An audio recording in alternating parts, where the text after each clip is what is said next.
Buenas noches, bienvenidos a una nueva edición de La Bitácora, un programa de Popular Televisión Galicia. Ocupa el espacio de hoy que dedicamos a entrevista una persona, una mujer que por derecho propio se ha ganado el ser una de las mujeres con mayor relevancia de la Galicia moderna. Ella es Carmen Avendaño. ¿Qué tal, doña Carmen? Buenas noches, bienvenida. Digo lo de mujer, heroína, porque lleva usted ya décadas luchando contra el narcotráfico, contra la droga, más en concreto ayudando a los jóvenes que caen en la droga. Es la presidenta de Érguete. Y le oía unas palabras suyas hace unos días. Decía que parece que del mundo de la droga se habla ya hoy muchísimo menos, como si fuera ya un tema superado. Sin embargo, decía usted que no, que había todavía mucho trabajo por hacer. Pues la verdad es que sí. Bueno, también el prototipo de consumo de drogas ha variado de la heroína, en la que nos centramos por los años 80, desde los años 80 en adelante. De la heroína se pasó a otro tipo de consumo, ¿no? Como puede ser la cocaína. Entonces era mucho más visible porque la heroína se consumía en grupo, en la calle, o sea, se visibilizaba, ¿no? Y aun habiendo familias muy afectadas y económicamente muy bien situadas, pues esos no se veían, estaban más en sus chalés, en compañías de amigos, etc. Mientras que después el cambio que se fue produciendo, pues fue hacia otras drogas que además vino con mucho marketing, como que eran muy estimulantes para la diversión, para el ocio y que no causaba adicción, que es la cocaína. Entonces, eso se extendió mucho. La cocaína es quizá de las drogas que conocemos, quizá de las más graves, y no son visibles. La cocaína produce muchísimos problemas personales, familiares y sociales, pero siempre con mucha más reserva. Por ejemplo, un cocainómano es un individuo que se lleva, una persona, hombre o mujer, que lleve un tiempo que le da la impresión que lo hace como ocio, un fin de semana, una raya, resulta que el líbido le sube mucho, funciona muy bien. Eso es todo muy temporal. Con poco tiempo van cada vez teniendo más adicción y además tienen unas reacciones muy virulentas. Son personas que tienen unos prontos, unas agresividades incontroladas, hasta que llegan al final a tener alucinaciones y bueno, puede ver perfectamente a cualquier persona enfrente y creer que es una persona que lo está amenazando de muerte, a lo mejor es su padre o su madre. Entonces tiene un drama, pero es un drama mucho más oculto. Doña Carmen, usted vivió el tema de las drogas, desgraciadamente, en su propia familia. Sí. Tuvo primero un hijo que cayó en la droga y luego cayó el otro de ellos. Sí. Tiene 5 en total. Sí. Y 2 han sido víctimas de esto. Pero yo ya lo viví antes, ¿eh? Ajá. Yo era presidenta de la Asociación de Vecinos de Lavadores. Sí. Y entonces yo ya veía que había un problema en los jóvenes, que se ocultaban, que tenían actitudes raras, que iban mucho más desaseados, que bajaba el nivel escolar. Pero no había preparación, no se daban cuenta de qué pasaba, ¿no? No, desgraciadamente. No había experiencia, no, y era otra manera lejano de vivir, quizá. Claro, usted decía, es que nosotros a lo mejor, reflexionaba usted, a lo mejor nosotros hemos vivido demasiado reprimidos, ahora con la democracia llegó a esta manera de vivir. Yo eso nunca lo dije. Ajá. No, porque yo era una combativa activa contra un sistema dictatorial. Yo soy una persona que creo en las libertades y esas tratábamos, tanto mi marido como yo, tratábamos de transmitirlas en la educación de nuestros hijos. Y las libertades radican en que los jóvenes sepan los riesgos que se corren no teniendo determinadas precauciones. Por ejemplo, nos preocupaba mucho el tema sexual en los colegios por los embarazos adolescentes, y en todos esos temas que a nosotros nos preocupaban hicimos mucha fuerza, pero curiosamente hablábamos de libertades, y esas libertades que rompieron un poco, digamos, con lo que era la forma de vida, más de iglesia, era la misa, esos valores que se tenían no los supimos transmitir de una forma más socializada, digamos, ¿no? Entonces la libertad llegó a nuestros jóvenes. Me refería a eso de alguna manera, un cambio total que hubo por los 70. Ellos interpretan la libertad con hacer lo que tú quieres. Claro. Entonces esto, que era algo desconocido, que era muy llamativo, porque bueno, los primeros que empezaron a consumir consumirla, pues lógicamente decían, oye, esto es guay y tal, eso tuvo una repercusión tremenda. Y nos encontramos con una situación muy dramática. Yo recuerdo, bueno, pues cuando mi hijo, que tenía 15 años, me dijo que lo ayudara, que estaba enganchado a la heroína. Y yo no sabía cómo ayudarle, porque no había nadie que supiera nada. Me fui informando con libros a través de, bueno, de ediciones extranjeras, por ahí nos fuimos formando un poco y fue cuando montamos el movimiento asociativo. Pero es una generación, la de los 80 a los 90, tremendamente castigada, porque primero fue el experimento de todos, nuestros como padres, de los profesionales que aprendieron con ellos, los jueces que se justificaban los delitos que se cometían, los políticos que desde las tribunas ahí de poder decían que eran marginales, de familias desestructuradas, y todo eso fue terrible, porque la mayoría que formamos la asociación somos familias de clase media baja, clase media alta, clase media como tal. Pero eran más visibles, Claro, los que eran de clase más alta. Porque si vives en una zona, en un barrio y tal, ahora por ejemplo los niños salen menos a la calle, van los fines de semana, van a discoteca, desgraciadamente van al botellón los fines de semana, que esa es otra que tenemos ahí, pero los nuestros jugaban, se socializaban en la propia calle, ¿no? Entonces tú veías a tus hijos jugando con los demás compañeros, eran todo un grupo.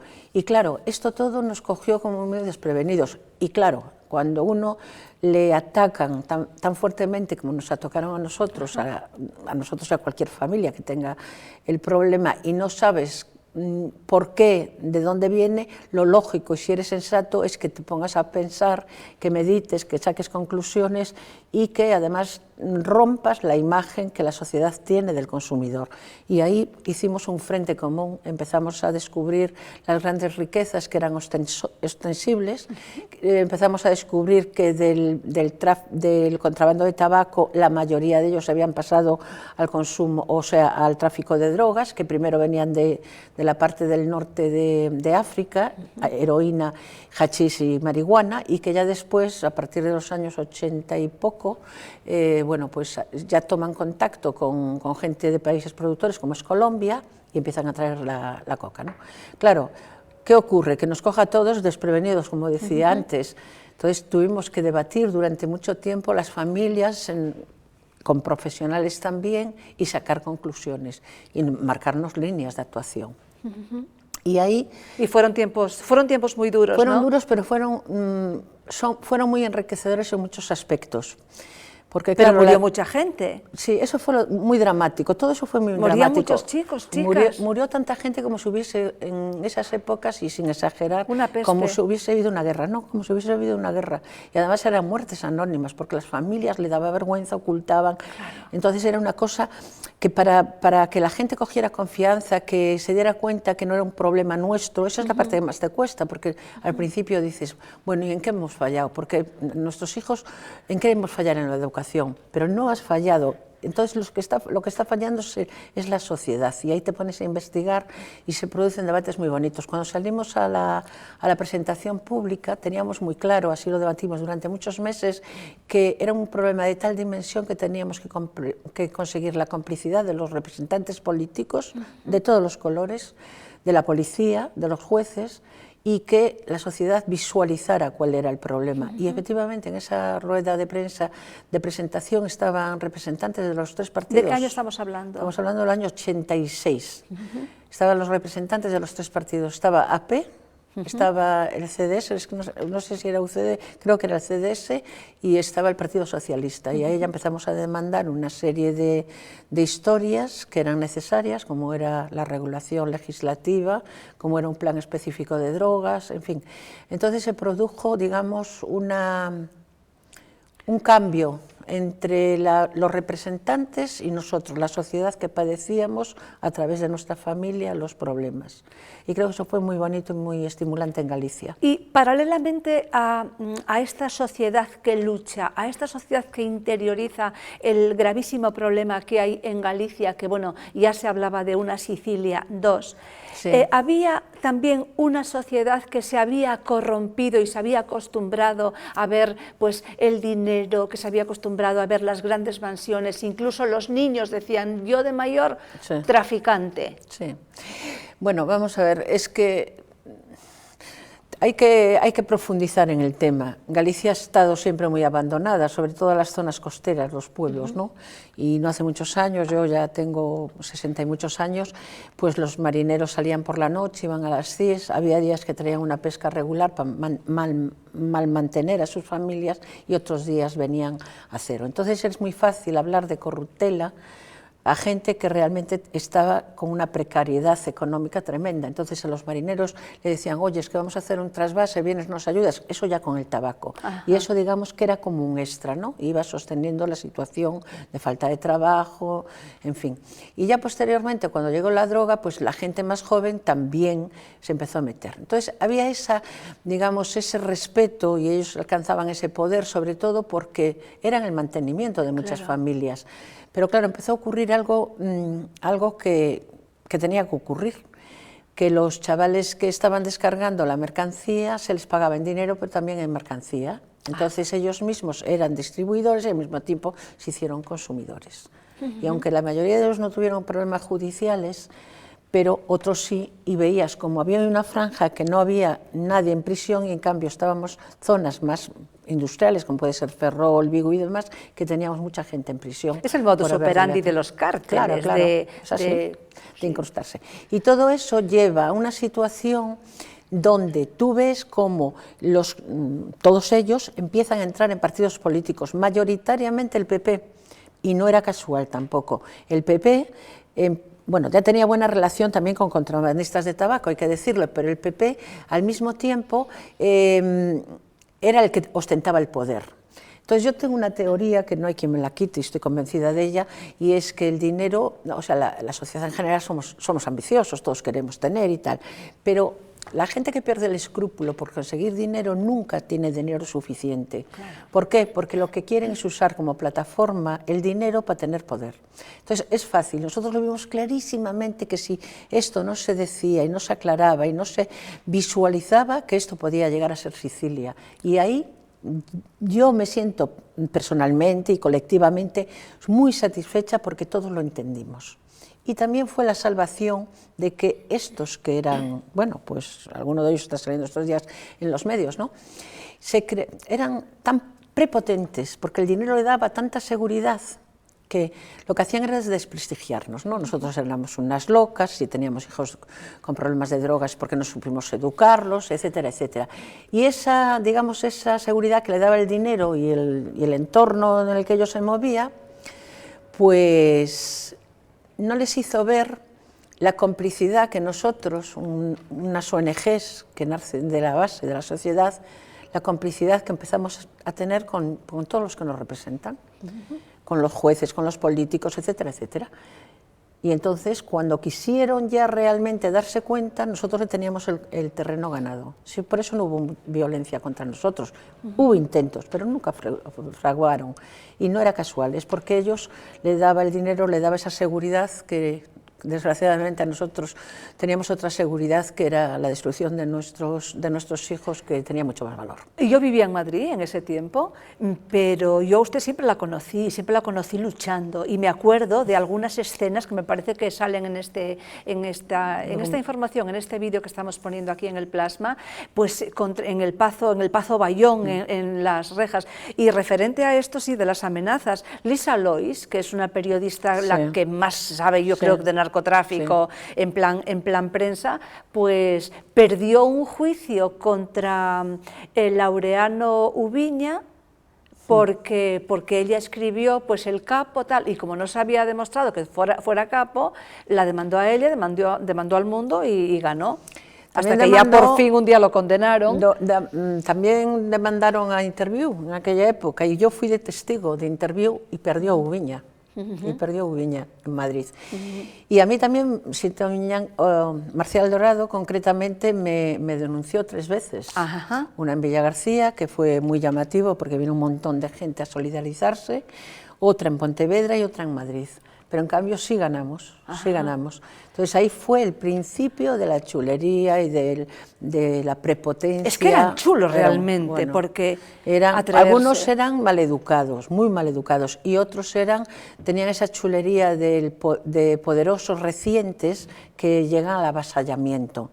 Entonces, bueno, era una situación pues, sí, eran nuevos ricos, ¿no? Sí, sí, pero nosotros eso no nos afectaba en absoluto. Sí. Teníamos muy claras las cosas. Nombró ahora a Marcial Dorado. Marcial Sí. Dorado, pues seguramente muchos telespectadores, sobre todo los jóvenes, ni saben quién es Marcial Dorado, lo han conocido últimamente por haber irrumpido en la prensa las fotografías con Alberto Núñez Feijóo, presidente de la Xunta. Yo ya oí sus palabras respecto a esto. Dice que no duda de las palabras del presidente, Yo no duda de que esté diciendo la verdad. Representante político. No tiene por qué dudar. Sin embargo, dice usted que bueno, que le llama la atención que él no supiera que este señor se dedicaba a esto cuando ya había sido pues apresado, aunque no condenado, pero que todo el mundo lo sabía que se dedicaba y bueno, de hecho pues hacía ostentación de su patrimonio. En el año 95, que es el tema de estas fotos, ¿cuál es exactamente el, digamos, el mapa? A ver, Marcial Dorado efectivamente era el mayor transportista, yo creo que de toda Europa, de tabaco de contrabando, de la batea que conocemos, ¿no? Que decimos tabaco de batea. Y tenía muchísimo dinero. Yo recuerdo en el año 87, más o menos aproximadamente, que habíamos ido a pasar un verano a la isla y mis hijos... ¿A la isla de Arosa? A la isla de Arosa, mis hijos, y mi marido y yo, y no había venido mi hijo Jaime porque, bueno, pues porque Jaime estaba en prisión. Y recuerdo el chalet que tiene Marcial Dorado, que era impresionante, Yo no lo vi por dentro, me decían los paisanos que tenía una piscina transparente, que debajo había una discoteca, etcétera, etcétera. Bueno. Y aparte de eso, recuerdo perfectamente que tenía las planeadoras colocadas todas en hilera justo por la parte de abajo de su chalet, que estaba en un montículo. Y bueno, era de dominio público a lo que se dedicaba este señor. Lo que pasa es que él siempre se amparó en el tabaco. Pero cuando estaba con el tabaco, y posiblemente todavía él directamente no había entrado en la droga, y fue antes del año 95, él estaba haciendo de blanqueador de dinero de los que ya estaban metidos en la droga. Y ahí tuvo una parte importantísima, otro personaje, que ahora se vuelve a poner en duda que esté muerto, porque el certificado de defunción no aparece por ninguna esquina, que fue Pablo Bioque. ¿Que no está muerto? Hombre, dicho por el fiscal general, por el señor Zaragoza, a mí personalmente, se lo puso en libertad porque decía que estaba muy enfermo, que tenía un cáncer, no sé de qué, y que estaba muy enfermo, pero no hay ningún parte de defunción y uno de sus hijos reconoce que no hay parte de defunción. Por lo tanto, no sabemos si está muerto o vivo. Ajá. Pero bueno, eso es otra historia, bien, pero bien. Es muy lamentable. Sí, sí. Pero estos dos sí hicieron un fuerte daño, porque eran los dos, uno desde la Cámara de Comercio y el otro desde esa chulería y ese pavonamiento de todo lo que tengo, de alguna manera estaban muy bien relacionados. Y de hecho, Pablo Bioque, en el año, creo recordar que fue el año 85, hizo el desembarco en el Partido Popular, y hubo políticos, que no voy a mencionar aquí, de derechas, que tuvieron grandes problemas porque se oponían. Entonces, a partir de ahí es cuando se ve claramente que ellos intentan entrar de forma, digamos, grupal dentro de un partido político. Pero también hubo algunos casos en los otros partidos políticos inferiores, ajá, porque no tenían el poder. Y eso sí que nos quedaba como muy claro a todos. O sea, en general en la política, ¿no? Claro, porque es donde el poder se ostenta, claro. Y de donde se decide.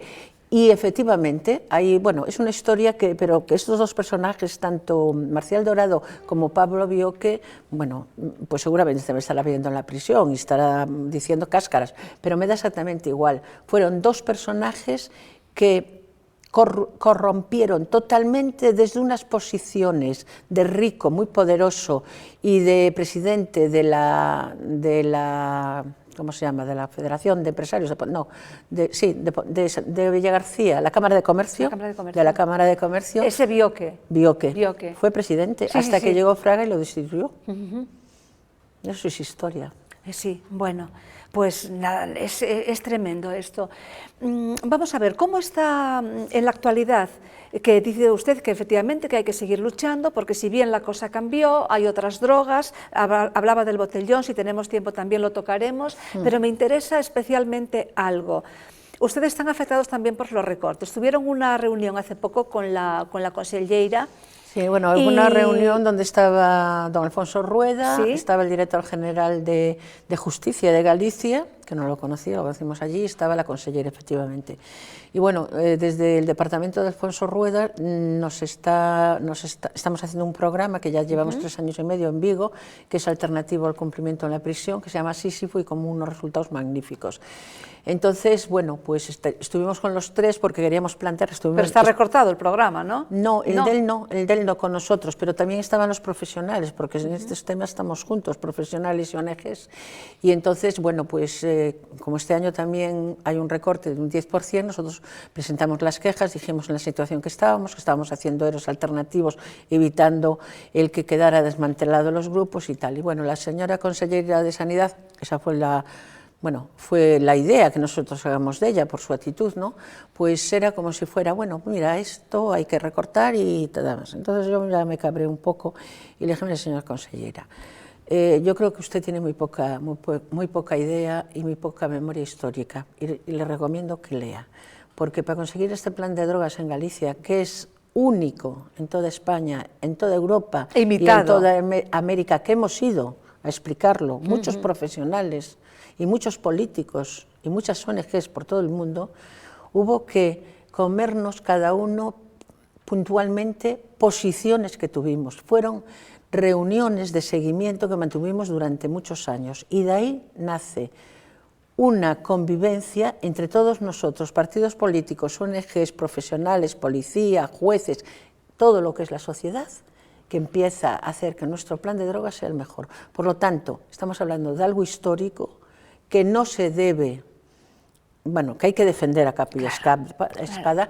y que además nos interesa mucho que quien represente pues sanidad, que es de lo que dependemos, esté muy informada de la cantidad de concesiones que tuvimos que hacer todos para llegar a acuerdos y para que este plan saliera adelante.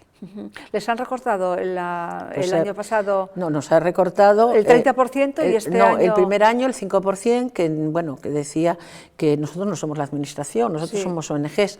Decía la anterior consellera, que hoy es vicepresidenta del Ministerio de Sanidad en Madrid, decía que, bueno, que el presidente del gobierno, Zapatero, que había dicho que el 5% para todas las administraciones. Y ahí tuvimos una pelotera fuerte porque nosotros no somos administración. Entonces, digo, no, pues nos parece, bueno, si usted tiene que recortar eso, nos parece bien, pero si nosotros no somos administración. Claro. Y si no, haga usted a los trabajadores que están trabajando, hágalos usted de la administración. Bueno, no valió de nada que nos lo recortaron. Posteriormente nos recortaron un 10%, más otro 10, más otro 10. Eso supuso tener que hacer regulación en muchos casos. Nosotros vamos sosteniéndonos porque tenemos algún que otro, bueno, el Ayuntamiento de Vigo nos ayuda mucho, la Diputación también nos echa una mano y desde el Gobierno Central también. Y entonces vamos un poco manteniendo, pero desde luego es prioritario y sobre todo por la cantidad de gente que hay en prisiones y sanitariamente en la calle. Ya. Esto se desboca y Dios nos libre, ¿eh? La consellera ha dicho que leerá la consellera se alteró así un poco y tal, pero bueno, el señor, su compañero, don Alfonso Rueda, bueno, le frenó un poco, le digo, bueno, tranquila, no pasa nada y tal. No le gustaba que dijéramos nosotros que eso, que no... Bueno, que no nos demostraba que sabía demasiado del tema del plan de drogas. A nosotros la sensación que nos dio, francamente, no ha sido de Alfonso Rueda, te insisto, fue de que era el tema de las drogas para ella es un tema, digamos, secundario, ¿no? Ya. Nos dio esa impresión. Ya, como no lo tenemos todavía ahí continuamente, continuamente en los medios. No, pero cuando quiera la llevamos, no hay problema, que luego lo puede visualizar muy bien. Sí. Bueno, pues esperemos efectivamente que se lea el dossier que usted le dejó seguramente, que se informe, más. Nuestras memorias las tiene allí puntualmente. Que desde luego hay que recortar, como decimos siempre, pero hay que recortar de donde se debe recortar, hay que ser priorizar. Equilibrados, y también llegan los recortes a las prisiones.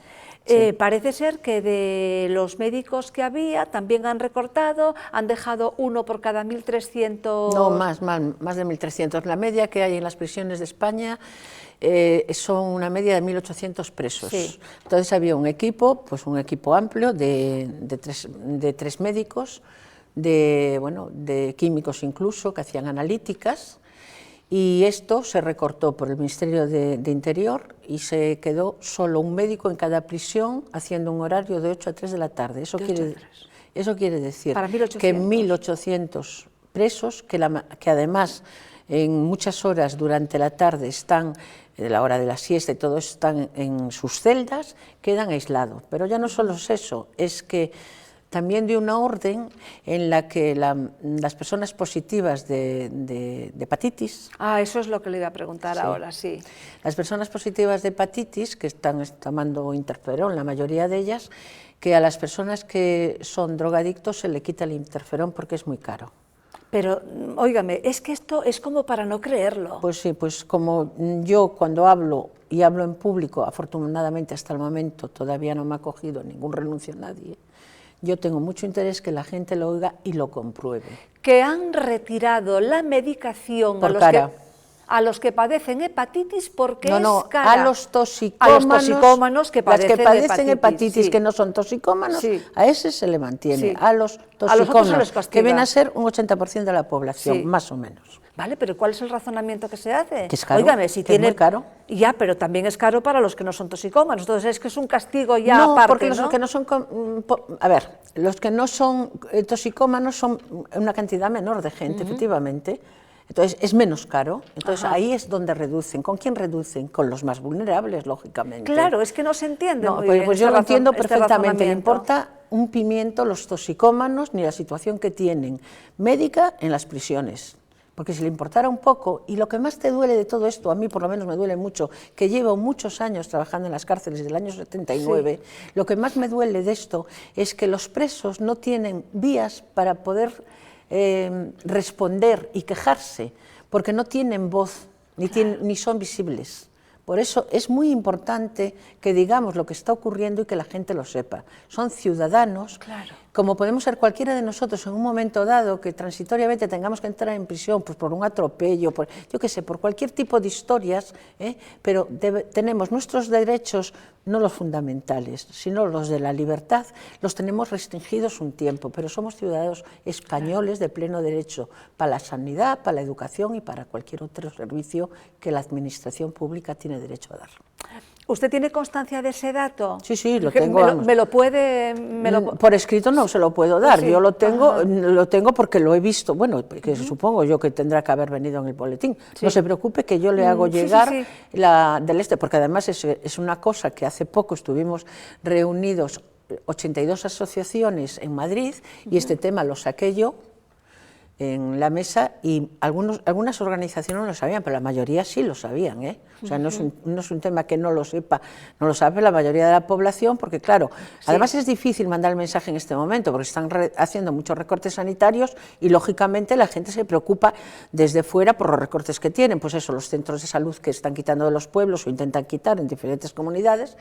Y claro, lo de los presos es algo mucho más secundario, por eso yo creo que estoy en la obligación de decirlo para que se llegue. Yo es que no lo veo secundario, ¿qué quiere que le diga? No, secundario para la gente porque no lo ve en el día a día. Entonces tenemos que transmitir que eso no es secundario, que es gente muy desfavorecida y que desde luego... Y que no se pueden quejar porque no tienen medios para quejarse públicamente. Bueno, pues yo voy a hacer lo posible y si usted puede también, por conseguir este dato, a ver cuándo salió en el boletín. Pues no sé cuándo salió, pero yo lo leí en varios medios de comunicación y todos en la misma línea.